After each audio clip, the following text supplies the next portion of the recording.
What is up, YouTube? Johnny B here again today, and we're back at it again with some high quality videos for you guys. It's been a while. I've been working alone, and but my cameraman is here today. He brought out the DSLR so we can get you guys a high quality video.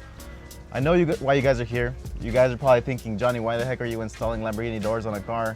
Blah, blah, blah. And we know that this is a highly debated subject, you know, for all car guys. Like, you don't know if it's ricey, you don't know if it's cool. And I remember back in the day, back in like the 2000s, the early 2000s, that was like one of the most popular things to do. And now it's kind of getting a little bit of a comeback. I've seen it around on another couple, you know, YouTubers, a couple other people that are just like building their cars that are doing Lamborghini doors. And it's kind of questionable. Like, you don't know if it's cool or if it's not gonna be cool. But I can tell you one thing, that there's certain mods that to car guys aren't really that cool. That we don't prefer, but when you show off your car to someone that is not a car person and they see that, they get a little bit excited, and that kind of brings, you know, a little bit of emotion out, and that's what you like to see. For example, with air suspension, it's a highly debated option in the car community, right? But when a normal person sees it, or a non-car person sees your car air out like that, you just see their mouth drop, which is amazing. Whereas a car person would be like, ah, this guy's on bags, he should be on coilovers if he's gonna track it and all this other stuff. So it's just a difference of perspective, I guess you can say. So we're gonna be installing on a BRZ TS, as you guys can see right behind me. This is the special edition BRZ that came out. They're like 40 grand new, 15 grand over a regular base model, or maybe less since the BRZs are more expensive. But it comes with all kinds of crazy stuff, with a nice like $3,500 carbon wing, full Brembos all the way around. The leather interior is just like, it just smells so good. I just sat in the car and it's just like, it's amazing inside of there. Like, it makes my car look cheap on the inside, which is, you know, that's why a lot of people say the BRZ master race. But this is a TS, so obviously this is going to be much more superior. But with engine, it's the same engine, so that's the only issue that I see with it. Other than that, we're going to be installing a lot of mods on this car. I just wanted to make a video for the vertical doors, is what the company is called. They don't call themselves Lamborghini doors, but I mean, that's what we all know nowadays. So without further ado, let's start taking this car apart and get those installed and see what they feel like, because I've never installed something, so I'm curious to see how they feel like when you open them as well. So let's get started. So here we have it inside the trunk. Vertical doors, ink. And here we have one of them, one of the brackets, and these things are beefy. Wow, these things are like really beefy. It's like super thick steel. So I'm guessing you need to make them that strong, just so they can be able to support the door, obviously. So the first thing that we have to do, you know, as per the instructions, we had to take off the fenders, and to take off the fenders, we had to take off a bunch of other stuff, including the side skirts on the BRZ TS. So let's just take the car apart.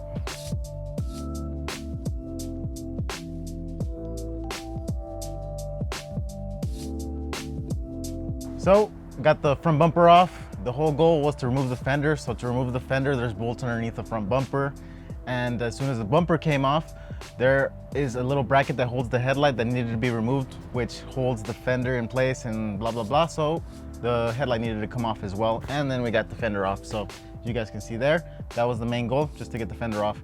Unfortunately, I also had to remove the side skirt, because this is the BRZ TS, so it comes with like a nice little STI side skirt. So all in all, you have to remove a ton of stuff just to install these vertical doors. Luckily, I'm going to be doing a whole nother job on the car, and those parts needed to be off anyways, so it just makes it a little bit easier. But we get to show you guys how to install those vertical doors. So after you got the tape off, you can see this is actually a separate piece.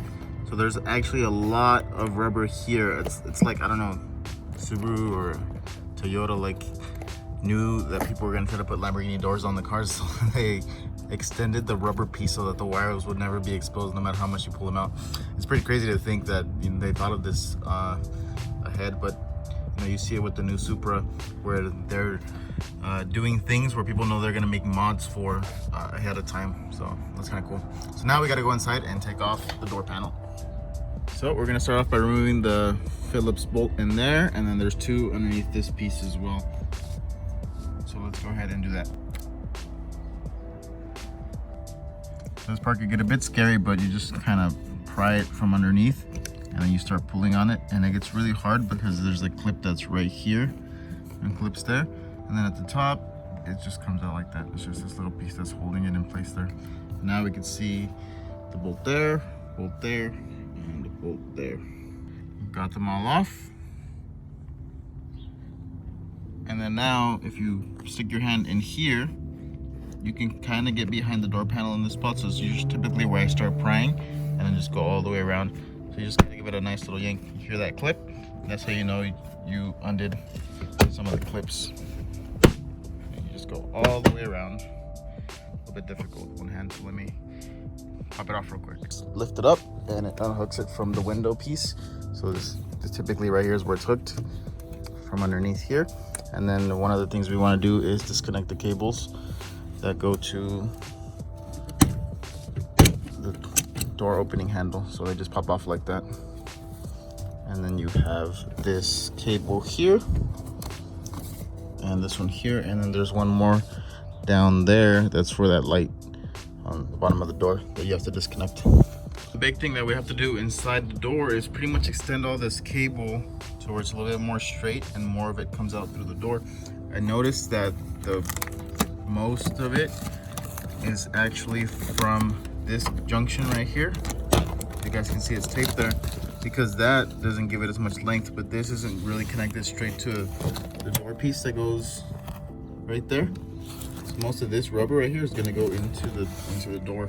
So what we want to do is we want to slice this rubber, just like foam stuff off, and take off the tape as well, and then we can extend that as much as possible. If we need to, we can cut this off right here. It's like a electrical tape that's holding on this cable. And then other than that, we shouldn't really need to mess with the rest of it. If we do need a little bit of extra, we could always come back to it. But for now, that should be more than enough. So this is what you're looking at here. There's wires coming out here, out there, out over here. And it was just all like clustered together. So what I did is I just separated it all. We were able to get a lot more cable out. And then obviously over here, this was clamped up here before that. And then this one was up here.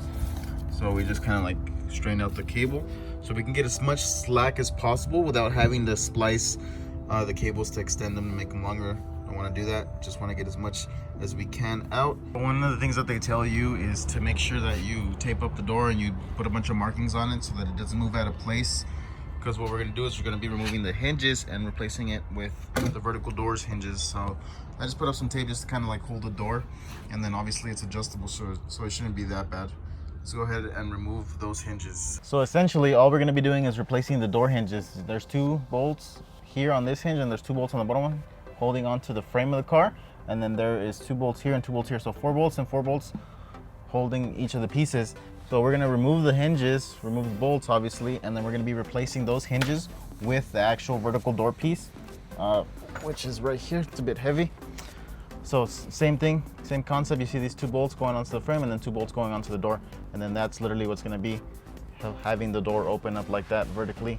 And then there's gonna be a shock that we're gonna be putting on this so that it can hold the weight of the door. Wow, that thing's heavy. So let's go ahead and remove these door hinges. And since the door's here and it's closed, we can access these bolts easily. The door will actually stay in place because it's over there. It's locked into in place.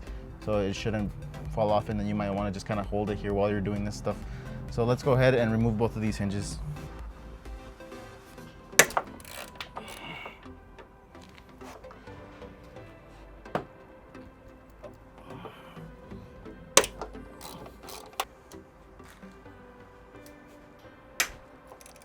So now we're going to go ahead and remove it with the gun.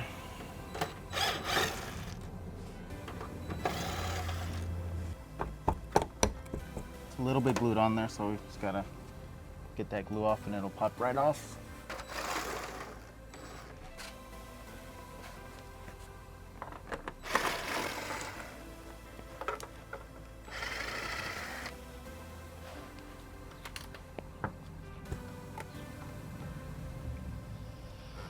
There we go. The door has no hinges on it anymore.